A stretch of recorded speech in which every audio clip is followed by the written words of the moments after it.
Hey, one and all, it's your pal Drew, and it's a Friday evening, and I thought I'd delve into not Medusa, not Black Widow, not the vibrant Valkyrie that I've been promising, because that's a lot of research, but Thundra, the super strong woman from Amazonia, whose origins start here, even though she personally doesn't show up.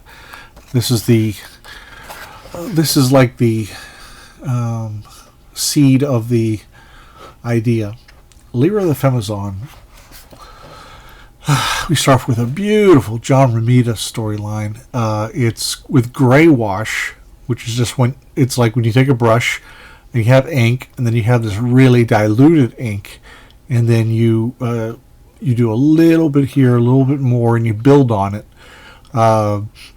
It's great to see like rare John Romita black and white art, especially this way with the shading.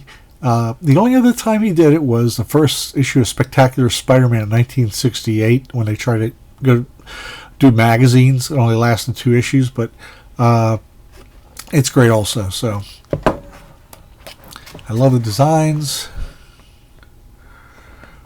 So this took place in a magazine, Savage Tales, not a comic book Savage Tales. So it's a little more, it skirted the comics code more because, she kills her competitor.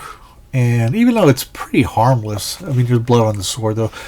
And the comics code was getting more liberal, but it was baby steps, So, man, that's such great drama. He really knows how to.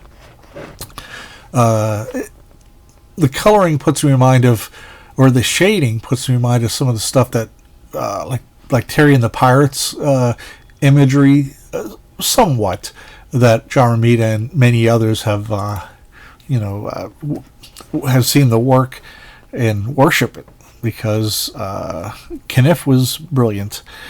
So she goes back to her quarters, and her manservant is there. Or shall I anoint you with fragrant balm? Be silent, slave. Lyra bathes alone. Tidy my chamber until I return.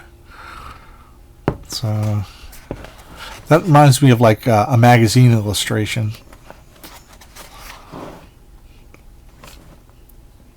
And she gets grabbed from behind. On this planet, the women... The planet is majority women, and let me refer to something really quick. Hang in there. I'm going to pause this bad boy. Bam! Here's a shock. I had to get this because it'll help fill in the gaps from the short story I showed you. Okay, get ready. I got to work up. I can't talk as fast as Sasha from Casually Comics. She goes off like from 0 to 60 like a Porsche, and if I blink, I miss what she's saying. But I'm going to try a little bit here because it's a lot to read. Thundra was born in the Central Birthing Center of Greater Milwaukee, Milwaukee, Chicago, a government-run laboratory where fetuses are brought to term in artificial wombs, genetically engineered for strength and endurance. Thundra was sent to military school when she was 8 years old. By the age of 18, she had distinguished herself as the finest warrior of the Midwestern Republic, and she became an officer in the militia. There, she led assaults against roving bands of renegades and the armies of the Central American Empire. Towards the end of the 20th century, on the timeline that diverged, Thundra's alternate future, chemical and biological warfare broke out, resulting in the sterilization of 95% of Earth's female population. The fertile 5% seized political power and began a systemized program of oppression against men who were seen as having nearly exterminated the species. By the early 23rd century, natural childbirth was totally supplanted by laboratory birthing, and the men were bred only as servants, entertainers, and breeding stock. The major concerns of the United Sister Republic came one of the leading nations of the New World were exterminating the renegade bands of roving free men and preventing incursions from foreign nations and powers. In the middle of Thundra's military career, the USR faced an invasion from an unexpected quarter. Men from a contemporary alternative Earth where generations of previously renegade men had managed to overthrow the female oppressors, had developed a technology for interdimensional travel, and decided to journey to Thundra's world to liberate the men from the world. Okay. Okay. Just to give you an idea what's going on. And we're back to the Femzon comic storyline. So this story is the basis of which Roy Thomas built Thundra, the character, on. I mean, this was intended to be like a one-shot sort of storyline, and I just love the wash effects on these. That's so great. So the big boss says that she's been romantic with her manservant, which she sort of was, and she's told, what's that name? That's a weird name. Oh, Serani has accused you of conspiring against the crown. There's only one way to give lie to her claim. In the name of the queen, run him through. His eyes, the fearless eyes I have come to love, now plead to me. They beg me to slay him, to sacrifice Mogon so that the cause may live. But how? How can I do that? And he says, I knew it. You're weak like all women. You have the strength or courage to kill me. You, a mere slave, speak of lyra of strength. So I strike for the sisterhood. And nice tear. A tear there. It looks like it was with white out, which is great. So that's her beginning, or the what do you call, like the germ of the idea. I don't know. It's not the germ. It's a seed. There we go. This is probably where most of us saw Thundra first. Beautiful cover. It's John Buscema and Frank Giacoia, and it starts off with Joe Sinnott inking it and Artie Simic. Right now there's a lot of drama going on. It's crazy. The Torch wants to go to the Inhumans place, the whatever they call it, the Great Refuge, to be with Crystal. And note the different drawing of Torch without the little lines. Well, Roy wanted John Buscema to draw him similar to the original Human Torch. Blah, blah, blah, blah, blah. So this is just real prime, incredibly fun John Buscema stuff. And he's, feeling sorry for himself as usual. Love that. Doot.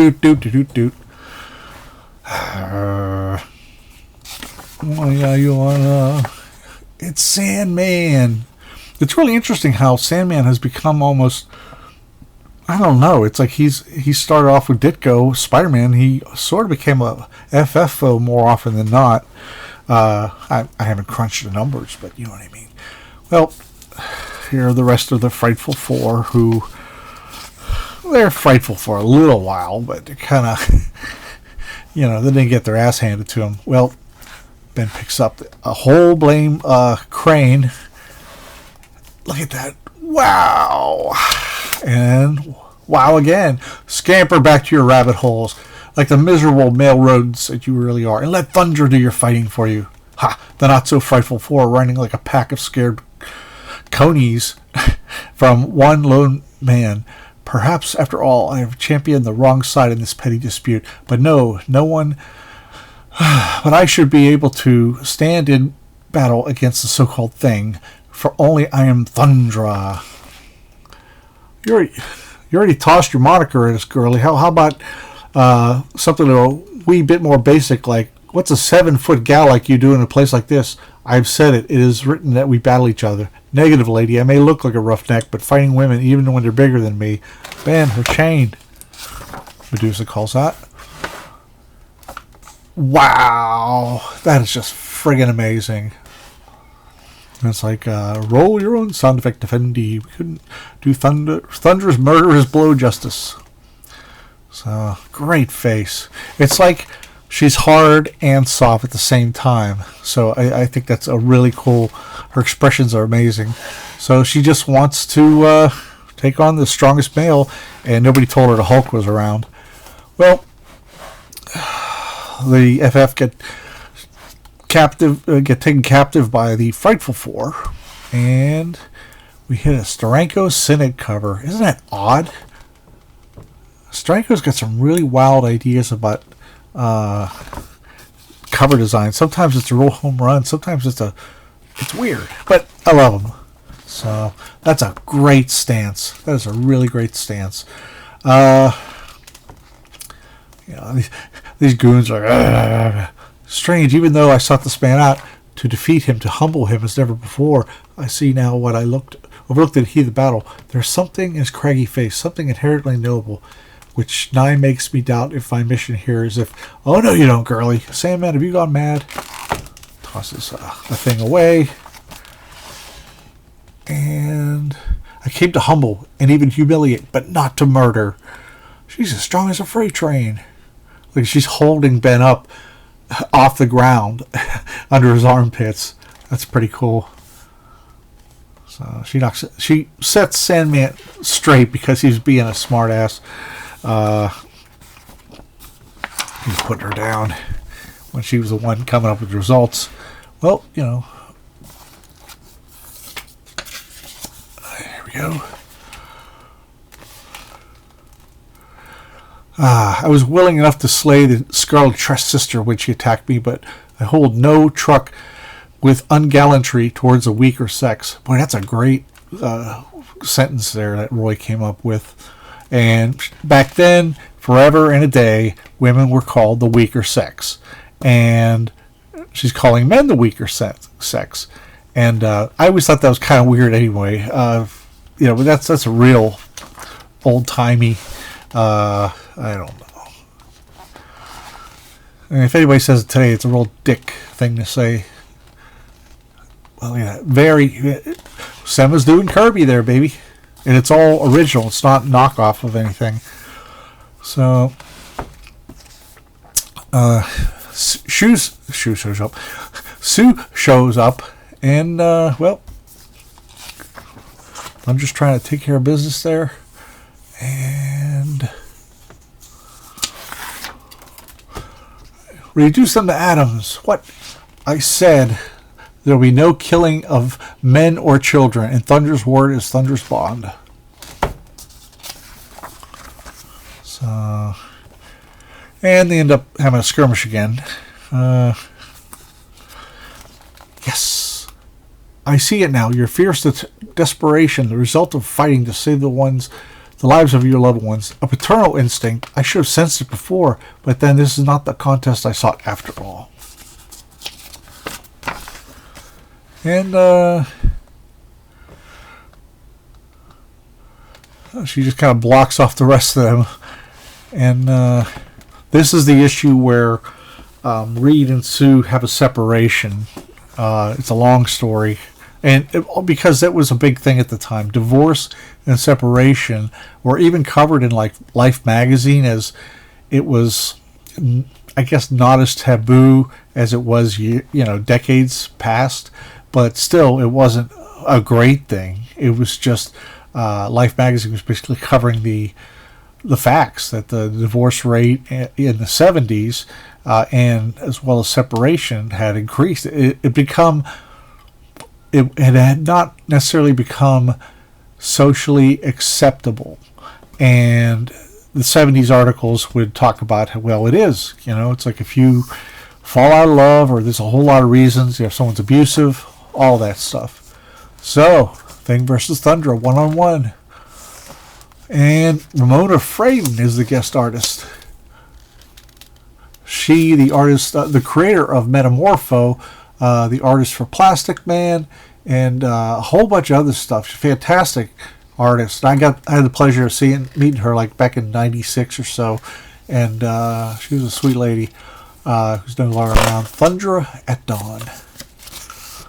So it's with Ramona Fraden doing Fantastic Four with Joe Sinnott is just amazing. It's so different. Excuse me. But it's still great. I mean, it's maintaining the quality of the book. Holy cow, it's Thundra. Benjamin Grimm, I challenge you wherever you are. I challenge you to a duel you can never win. Whoop. And here it comes. And then along comes Benji. But he gets held back. There's the torch going after her. See, it looks like his flame is reminiscent of Carl Burgus's covers for All Winners books, you know, The Human Torch and all that stuff.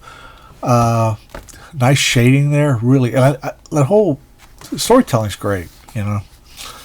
So she sends him away. Away, slight man. No. She grabs one of the, what do you call those things? Part of the huge old clock. Puts out his flame. Throws some snow on him. He's a total bitch. And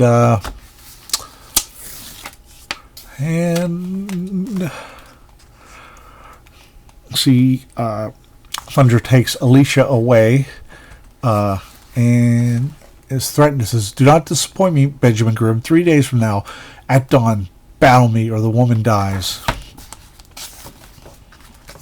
So it becomes news everywhere. 'Tis madness no more. Hulk doesn't understand. Pictures say fight. Why girl want to hit rock thing? Makes Hulk head hurt. Fight dumb. Everyone dumb. But again, he is actually the stronger of the two, but I guess he's not as socially adept. Whoop, whoop, whoop, whoop. She better not get her hopes up. We promised to set her up with the world's strongest man. And after he handled him, why, there ain't much need for her to hang around there, is there? Simpering male, how dare you even insinuate I'd allow such a thing? So, and the day has come. They're at a stadium, Yankee Stadium. So funny. And he goes, because this is the one, I can't put off any longer, because this is the one that counts. Though I kind of wish it was a bit more private. Well, she shows up. He says, "Come on, shake hands." And I came there to fight the thing, not to, play games with you. Bam, bam. I love the whole design. It's great. The lightning bolt on the side. I mean, she would look cool, like with Joan Jett and the Runaways, and all those. I mean, that's a great costume. So, $10 a seat. What a rook. Hands is what they call those things on a clock, Mr. Genius.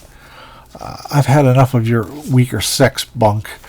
On the contrary, Grimm, you haven't even been touched. So she's like, oh.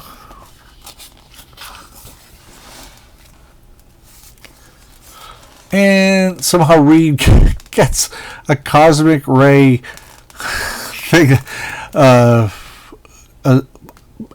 It's so ridiculous. He cures the thing. It's like, oh, now, okay, now that things are serious, I think I'll change him back to Ben Grimm because it'll throw her off. But it's like, Reed, how long have you had that cosmic ray gun? So she's like, oh, you've won this round. And he changes back, before she notices. It's so bizarre. And that's all you see for now. Hang in there, everybody. Okay, now we jump ahead to boy, oh boy, I love this cover. Look at it. This is a beautiful, beautiful. It covers a lot of great books. A lot going on.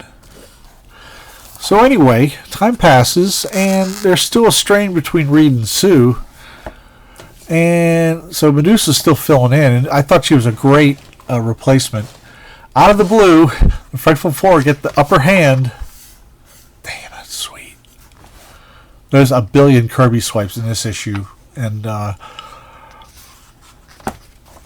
Thundra shows up, and When I quit your group, I warn you not to attack the Fantastic Four again, especially not the male called the Thing. I told you he's mine, and if anyone's to destroy him, I will. On my honor as a woman, this I swear. The wizard was right. We're better off without you, lady. You're nutty as a crummy fruitcake. So that's from a panel of from Reed and Sue's wedding. Although it was improved because the original had Vince Coletta and it was real chopped up. There's a definite. That's when Cap fought Batroc, I think it was. So anyway, they separated, and Submariner comes up to. He comes up to the docks in New York City, and he's with Sue, and he's like, "Hear me, surface people! I shall come to wreak my vengeance for the evil my people have suffered at your hands." And you're like, "What?" I said, "Captain." I said, "What?" So a lot of crazy shit goes on. And out of the blue comes Thundra.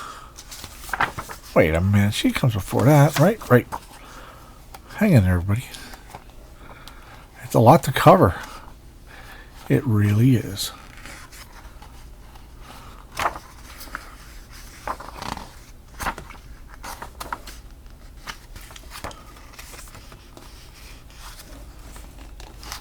Wait a minute, where'd she come from? Wait a minute. It was my mistake. Actually, she never left. She showed up in that last 2-page spread. The Submariner's mine. I love the idea of them fighting each other. I'd love to see a prolonged battle. Just because they're so different. And they're both colorful characters. And there they go. Man, that's great. She gets tossed aside.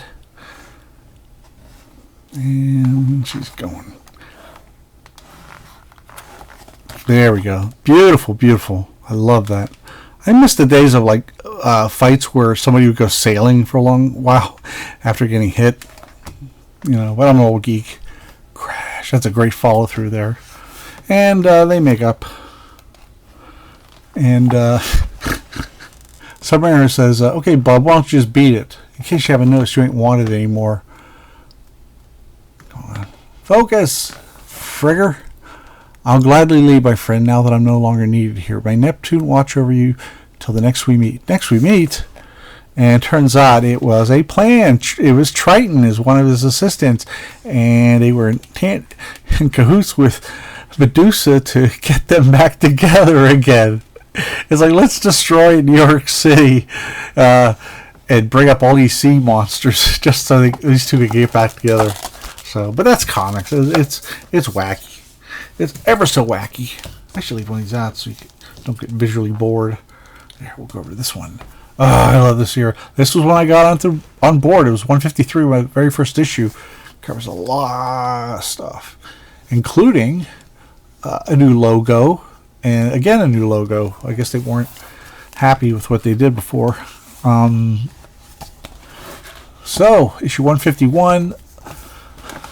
I don't know who inked that cover. I'm sure it's kind of... That's just Buckler, but, you know, I don't know if he was much of an inker at the time.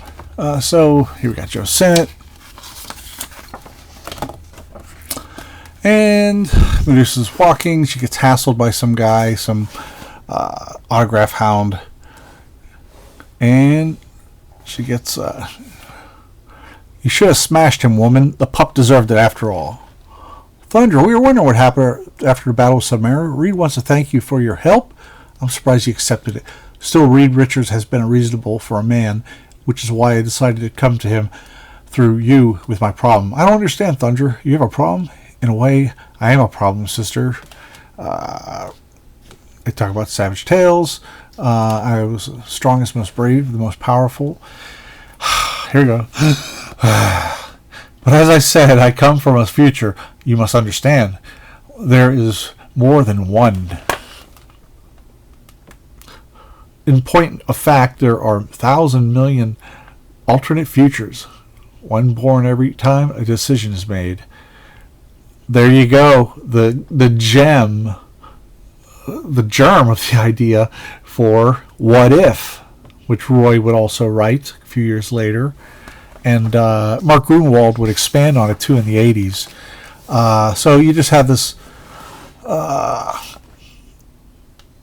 guy.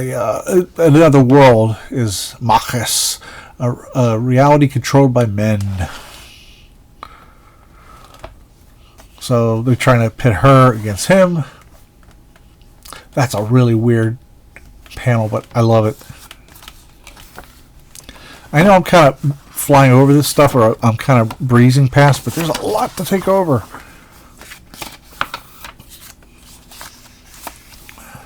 So there's Machismo. That's his name. Best name. Here we go. Fun little double page spread. Okay, I'm going to move forward. And I'm no longer certain that the feminine path is the proper path for the future, but neither is Machis, which brings me to a second problem. Machismo. I love that play on words. So he's all happy, he's back with Sue, and he's like, woo! And he gets tossed out a window. A little fun fact is he has 2 right hands. Let's zoom in on there as best we could. Whoop! I'm not the first one to point this out, by the way. And it's kind of fuzzy because Jim Mooney's inks aren't quite meshing up. See, it looks like he's got 2 right hands, and that's been pointed out. So, gotta go see Machismo. Yeah, Jim Mooney's stuff doesn't really match us at all. I like Jim Mooney's stuff. So, Worlds in Collision. This is such a weird... This is my very first FF. I had Marvel's Greatest Comics before that. This is such a weird mashup. It's Gil Kane, who I think is inked by Giacoya, but then you have, I think, Rich Buckler, doing a fix there, and then you have John Romita doing a fix on him. So it's just like a mashup. But to the untrained eye, it's like, oh, okay. But they did a good job of piecing them together and making it work. It's just nerds like me who know that. All that internecine stuff. I just like saying internecine. So here's Machismo. Weak men are killed here. So she's in chains, but not... They must be some serious chains, because she used to throw chains around as a part of her fighting style. Now, if this looks familiar to you, check out Fantastic Four issue 19 with Ramatut.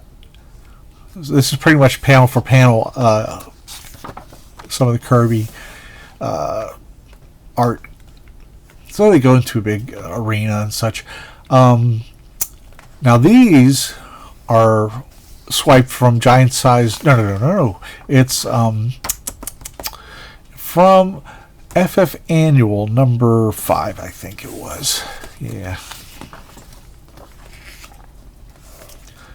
So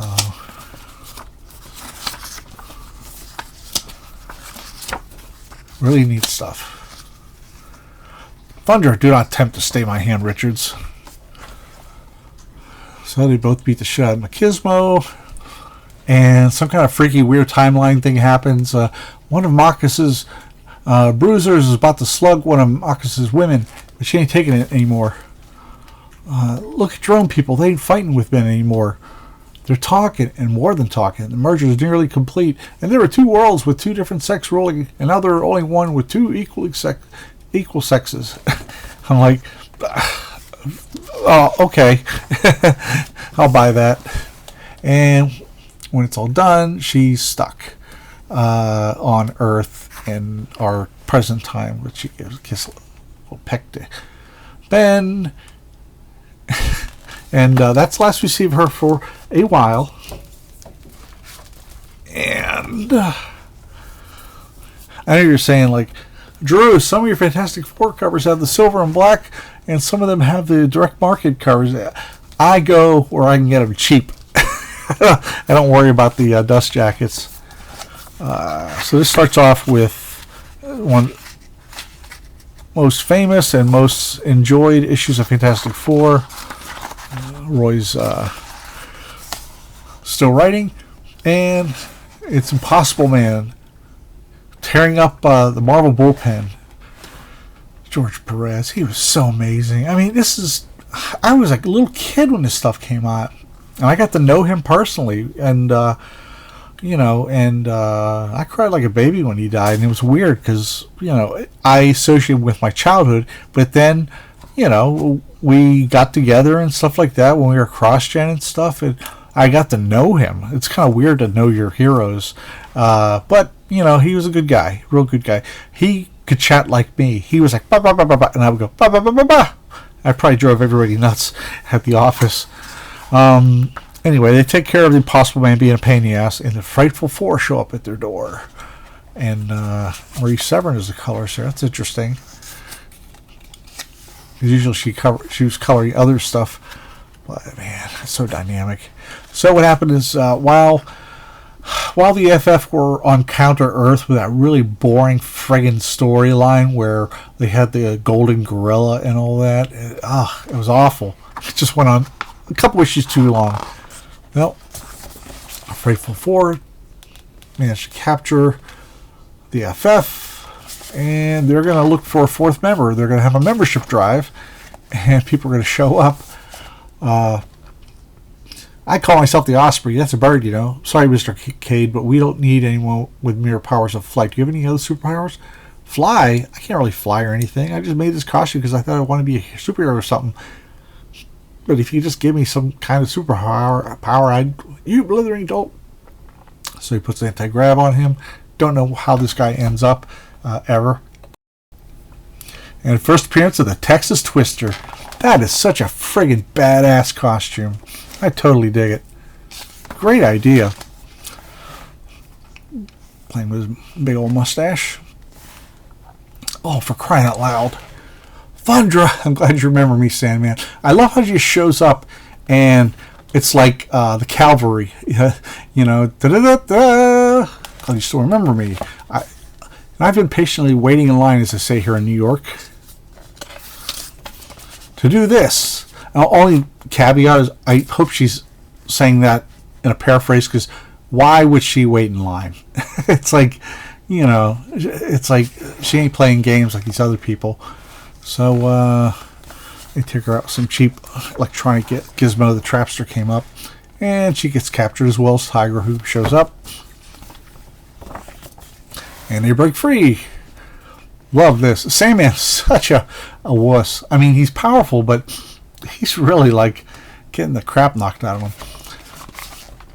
Sandman, help me recapture this flaming fool. Where the devil are you? Whoosh! He's right here, Trapster, learning that he's nothing but a sandcastle compared to the blow of the mightiest femizon of all. I love that. It's like, it turns into powder. So I covered this in a previous episode where it was a 5-year breakdown from when Reed started to lose his stretching power until he got him back, and it was a great subplot. Plop. She's still knocking the shit out of him. She loves to beat up Sandman. Well, he's got a big mouth. So what happens is the Brute, who is Reed Richards from Counter Earth, where Adam Warlock was,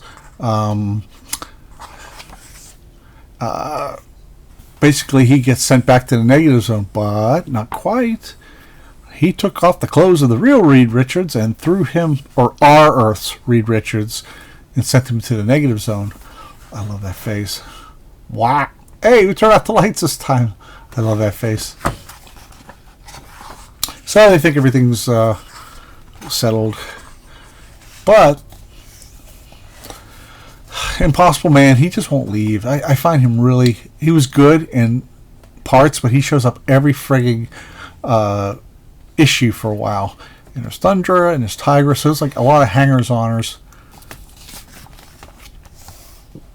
And there's still... Your thoughts are of equal interest to me, Ben Grimm. Trust me, lady, you don't want to know them. Unless you get off on being a queen-sized drag. Drag? I fear my knowledge of your dimensions slang words is imperfect. I mean, drag means drag, lady. That means you're a wet blanket, a millstone around my neck, a crummy albatross. That's what you are. I got enough troubles being in love with a great gal who deserves a lot better than me without you. I forget it. Ben Grimm, please, I didn't mean to. So that's like her weak spot is we could be perfect mates. I don't think I'm getting through to you.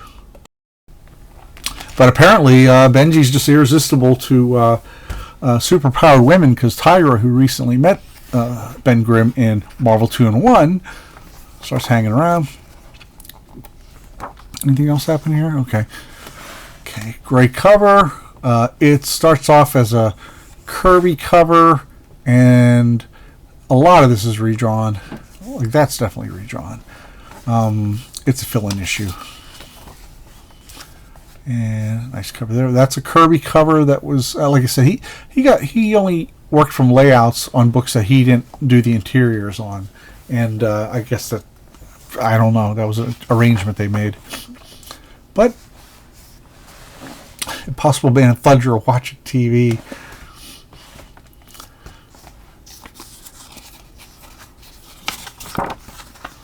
Whoa.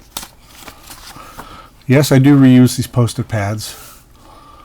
The army wants to take that big robot that they took down. You know something? Wait. I'm not authorized to turn the robot over to anybody. Men, prepare to resist any attempts to take the android ashore. You know something? Did you see that, Tiger? They're attacking my man. Your man. You think Ben have something to say about that? Though I wouldn't worry about it too much. He seems taking care of himself. No matter. They have struck Ben Grimm, and for that, they must pay. I love that. So the issue gets resolved through. I'm not going to read every word. I'm working myself into a coughing jag. Now, I liked the stories going on a long time, but the Brute, Thundra, Tigra, and Possible Man hanging around with all these other things going on with the alternate universe version of Reed Richards. It really went on and on and on. So that's why you have Len Wein, Jim Shooter, Archie Goodwin plotters with Bill Mantlo scripting. So everybody was there. And there we see Thunder again. So Evil Reed wants to send the others away. Then perhaps there's a clue you overlooked among the bank's ruins. Thundra, Tigra, take the impossible and see what you can find. Certainly, Mr. Richards, but nothing. It sounds like fun. Sister, there's something very wrong here. You mean the not-so-subtle way Reed Richards just ordered his house guests out on the street? Come on, Thundra. I'll tell you about a hunch of mine. Let's just hope that nothing happens while we're gone. I'm ready. Who wants to be Watson? That's clever. He just wants them out of the way because he's like the fools. The doomed fools. What happens is, now she gets thrown out by the Brute, who was the Reed Richards of Counter Earth. It's funny though, she gets tossed out just like Reed did, I don't know, 40 issues prior. Great stuff here. And this is finally the friggin' wrap up. Because, like, that guy was kind of dull. Annihilus was okay. I mean, I love the Borers, the Bestial Borers. Love that. Does the old fastball special before that was even called a fastball special. And Impy saves her. I only saved this because I love how the Mad Thinker's just strutting down the street like a Mac Daddy. He's dressed awful. Well, he dressed like he's getting ready for working at the sanitation department. And he's got that fucked up hairdo that's just so funny. It's like, I know, I'll be inconspicuous. Jeez, hate to meet that creep in a dark alley. He even talks to himself. It is precisely 2.47 in 5 seconds.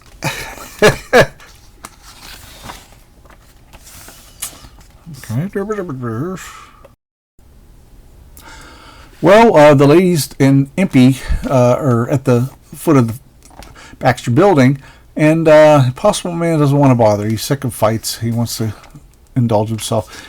They can't get in, and Thundra makes short work of that opening, that vault. Really cool stuff. And she's, in on the fight, and la la la. Love that.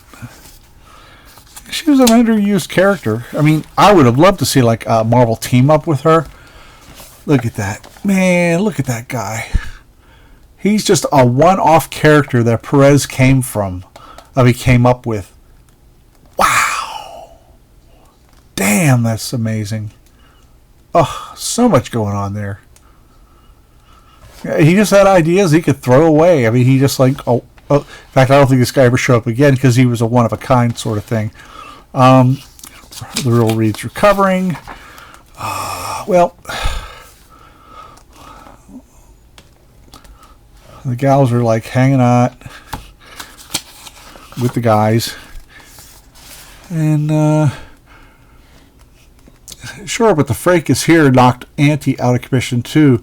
Then it's up to us. Isn't it, cutie? Oh, for crying out loud. I keep telling you, Tiger, I already got me a lady friend. Now, where are you going to start with this mess? I, for one, am leaving. Housework is demeaning to a woman. You know, Thundra, you're right.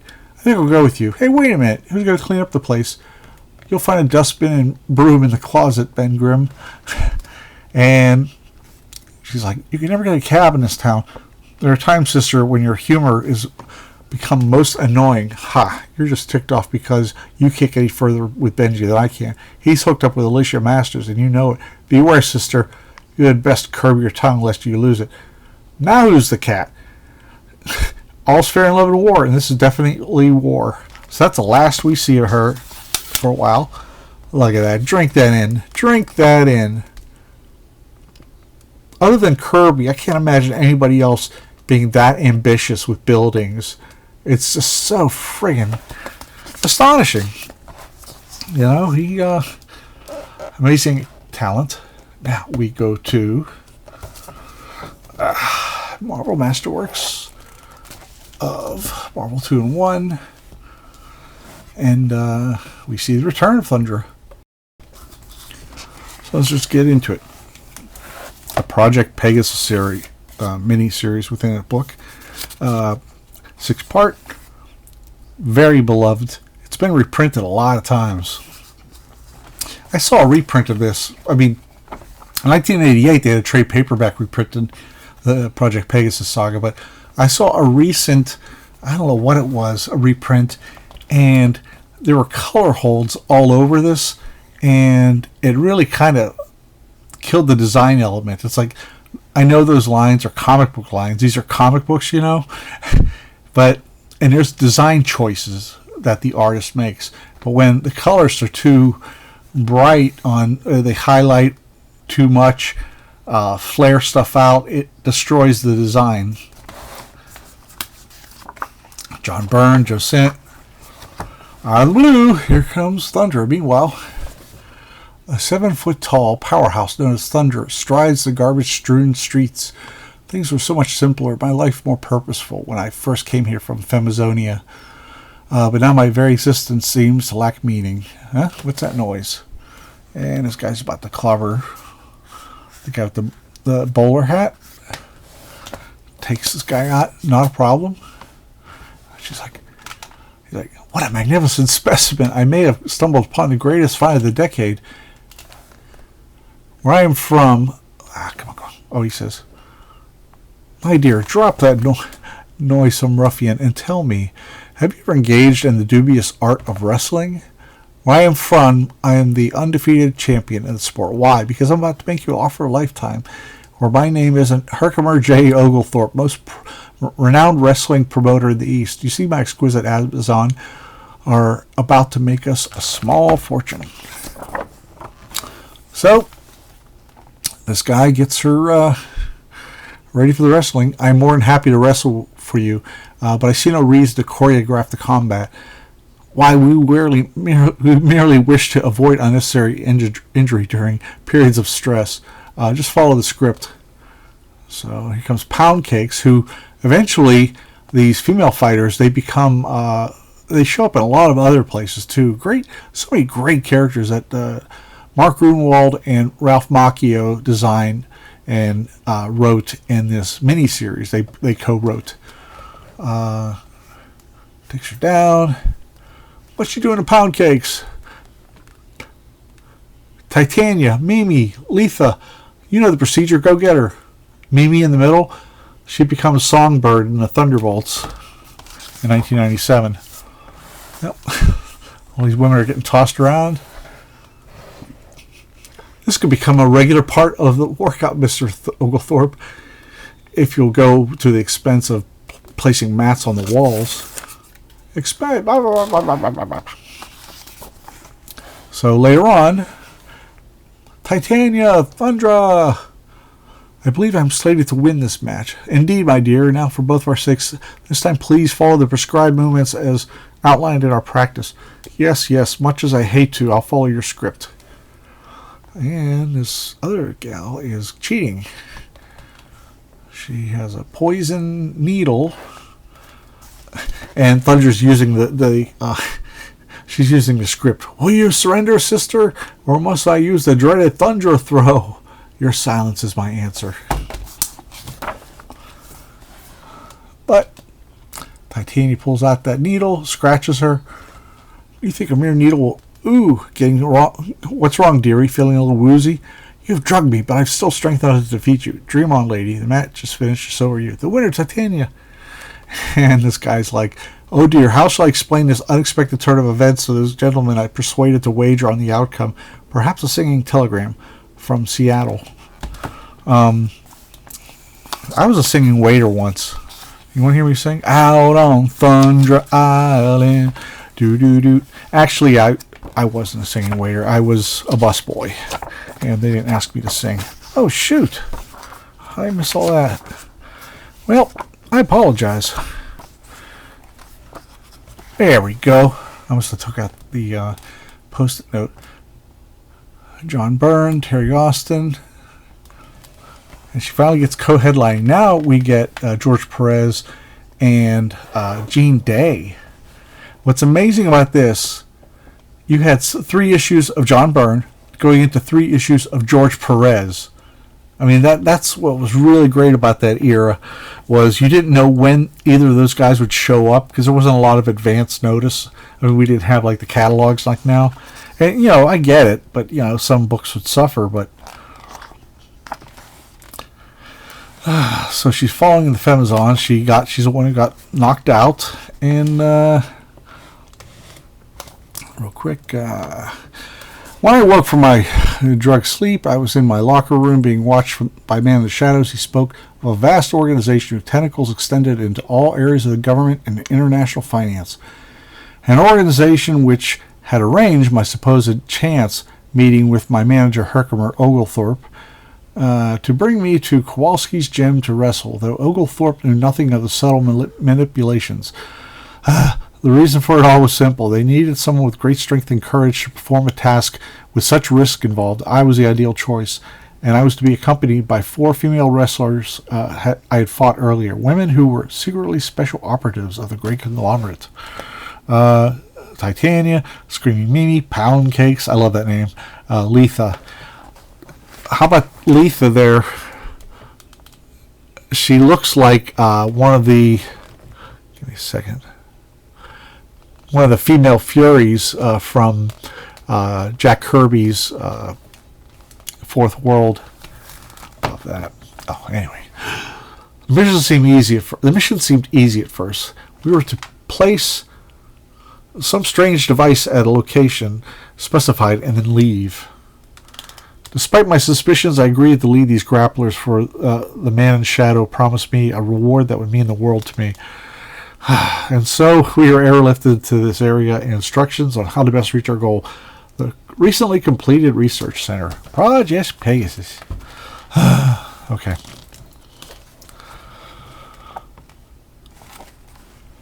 So they take out the guards, and the other grapplers leave, and that wasn't in the plan. And I also covered this with Wondar. Runs into Thundra out of the blue.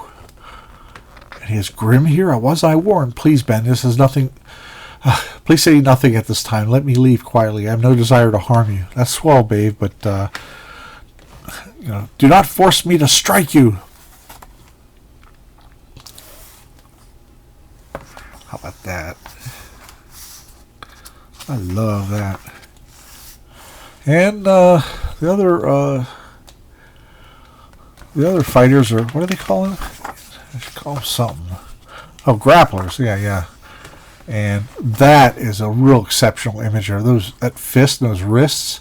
That's very Gil Kane. It's not swiped. It's just Perez trying something new, like he was like that. Just really, really amazing stuff. So, oh no, great shot there. It's Quasar by Motorola. So, with this great fight, and Deathlock, a redesigned Deathlock, long story, actually shot a laser through Ben Grimm's arm, and for the first time it cut through his skin, so he's dealing with a wounded arm there. Bash.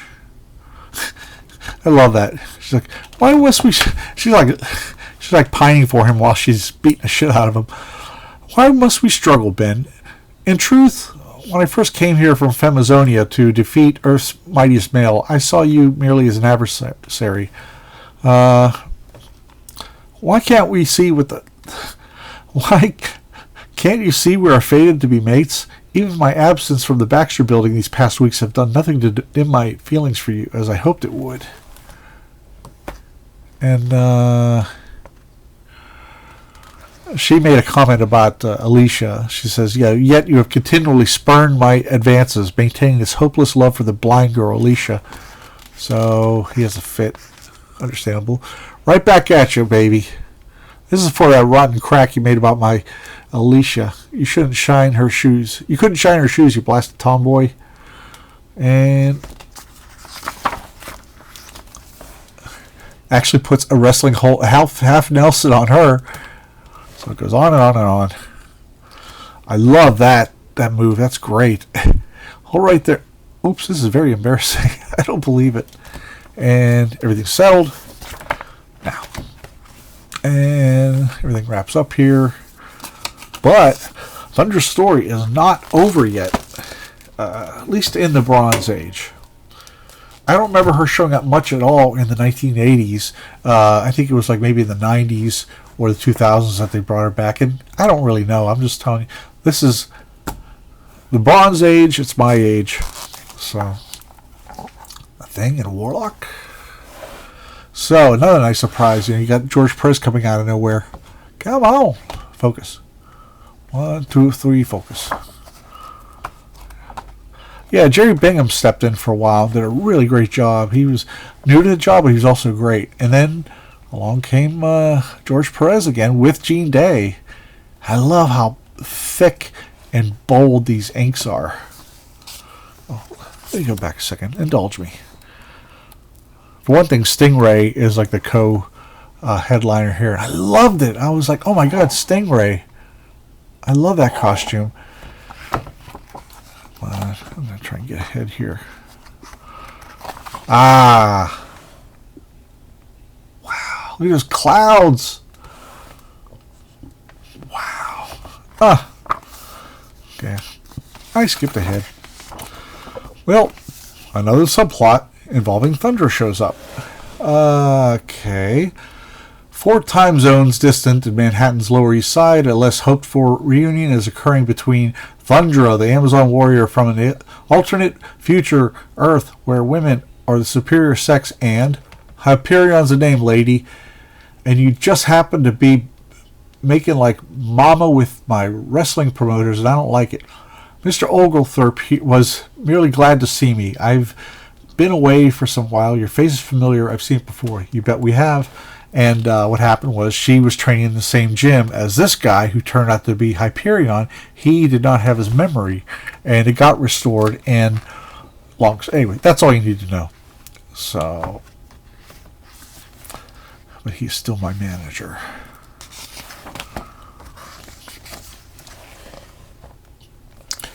And you're not getting him without a fight. That's a nice fight, Red. They're both red here, which is kind of funny. Nice to see it left you open for this. I love these other guys. We are both strangers on this planet. We should be allies, not enemies. Ba-da-ba-da-ba-da-ba. And he's getting there. He's underneath the sand of a sandbag. And she's like, by the power of my navel, gaze and be hypnotized. I shall end the struggle if Hyperion too agrees to the terms. We could at least consider the merits of our proposed merger. I will. Everything's going according to plan. Now I'll be able to turn her over to my rock-solid employers. In the meantime, I'm going to enjoy rolling around on the mat with her. What a woman! He's a charmer. He's such a charmer. Is there any more? I gotta see her. That sing-songy voice. That's annoying. You know what? We don't hear much about it until Thing in Hyperion. I remember reading this at my Aunt Flo and Uncle Chuck's house in Wickliffe, Ohio, but you call it Cleveland because it's the general vicinity, kind of like Pittsburgh is a whole bunch of townships that consider themselves Pittsburgh. And the book's actually worth $25,000. So now it's Ron Wilson, I think. Yeah, inked by Gene Day and Friends. Now, I know this is off-putting to a lot of people. This was sort of the era it started with Jim Shooter where they had to get the books out on time, and they weren't going to do any more reprints. You know, like you get a regular book and you find a reprint on the inside, or a fill-in issue, which I didn't mind so much, but, you know, that was just part of the deal where, we're going to start keeping these books coming out, and it may not be perfect, but... So, Thundra and Hyperion. You got some great moves, Thundra. You whipped me 3 out of 5 falls during practice. So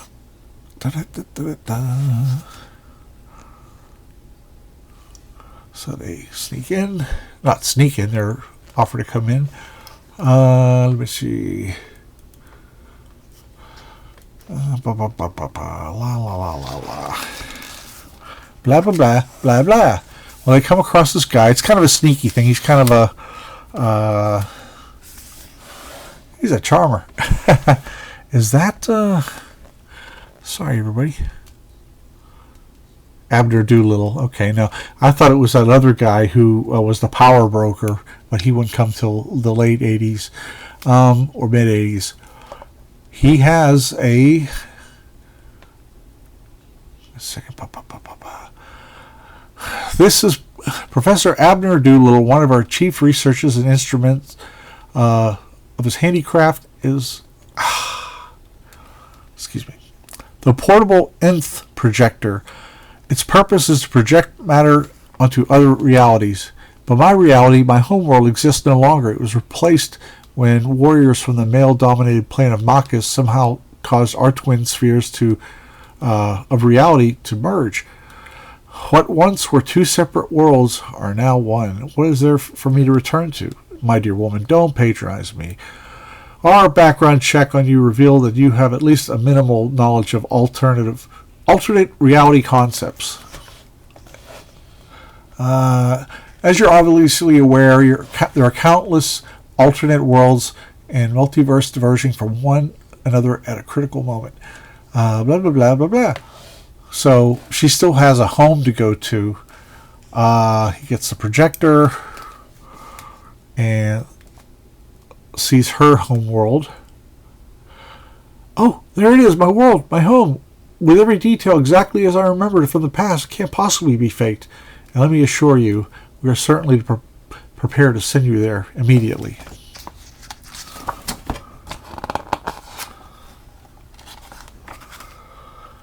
See, like the inks here are kind of shabby because it's one of the many inking hands on the book. So he's just hanging on. And he tests it. He ends up on the homeworld of Thundra, and I just merely reversed the process. I think Jack Abel inked this. It's really wonky. So she takes she says, I'm stealing the device, Hyperion, and should you attempt to stop me, you will join those others on my world until such a time I see fit. Hold on, you lunatic. We're both on the same side. Hey, the projector is mine now, and with it, Thundra will be free. And she dodges through those people. This is a Dave Simons inked page. And I love Dave Simon's work. So Hyperion ends up taking off with her. Hold up, please. Hyperion, I've warned you. I know about you. About 6 times now. I know about 6 times now. What's that mean? Oh, okay. That she warned him. Sorry. I go for you in a big way, Thundra, and have since I first laid eyes on you back at the gym. Where you're going, I'm going too. My atomic vision spotted the building you were speaking of where those Fantastic Four clowns are located. Hyperion, don't. Some nuisance. I don't have any time for it. Out of the way, freak. And she called him Hyperion. I heard of that bad guy from the Avengers. And he bonks Hyperion around. This ink's real bad. I don't know who's inking it, but woo-wee. So, at the time I was such a Marvel zombie, I was just glad the story was going. I did pay attention to the inks, but then I also didn't. Okay. A lot of hijinks go on. And finally, Thundra, listen, lady. Here we go. Ben, I have little time. This is a device which I have stolen from the enemies of Project Pegasus to take me to my homeworld. I must use it immediately before it self-destructs. Then you was able to find out something about him. Yes, they're a vast nameless organization which uses a bank on Broadway as a front with an underground network. Directly below that border is a subway tunnel. More I cannot tell you, but I have to go. But in these last moments, I must tell you that I've enjoyed my stay on your world, and especially coming to know you. You have shown me the nobility of the weaker sex. Goodbye, Ben. I love you. Or wait, maybe I ought to just go with you. This is during a period where he was ready to ditch Alicia because he felt like he was putting her in danger. Hold up, lady. Don't pull a disappearing act without me. As you wish, Hyperion. She's gone. I had a chance and I passed on it. She slipped away, and I just stood here and let it happen. What am I complaining about? So I lost 2 women in the same day. Big deal. I still got the memories that keep me warm, and maybe that's for the best, because they ain't never gonna cause no pain. At least not by walking out my miserable life. Yeah, no pain. So that's it. And she went back, and I don't know what happened afterwards, because she was basically a lot of 70s characters were kind of forgotten about. Like, this was early 80s, maybe it was 1980, but you have Ghost Rider in issue 81. He got the demon Zarathos got taken out of Johnny Blaze. And you had other, the Tomb of Dracula got canceled. There was a lot of 70 characters and holdbacks that I think in the 80s they just decided we've told those stories already. I actually felt that way about Vision and Scarlet Witch. I really felt like they resolved so much. And then when they did a Vision and Scarlet Witch miniseries in '83 was pretty good. But then the one that Steve Englehart did with Richard Howell, I only got like the first 2 issues because they crossed over with West Coast Avengers and So why talk negative though? This is good stuff. I hope you enjoyed it. This is my first. It's hour and 3 minutes and 36 seconds. Hooey! Well, I hope you liked it. And I hope my stammering didn't bug you much. It just I just have a cough in me. I've had to hit the cough button several times. It's just it's not a cold. It's cold outside. That might be affecting it. But I've had to stop for coughing and sips of water.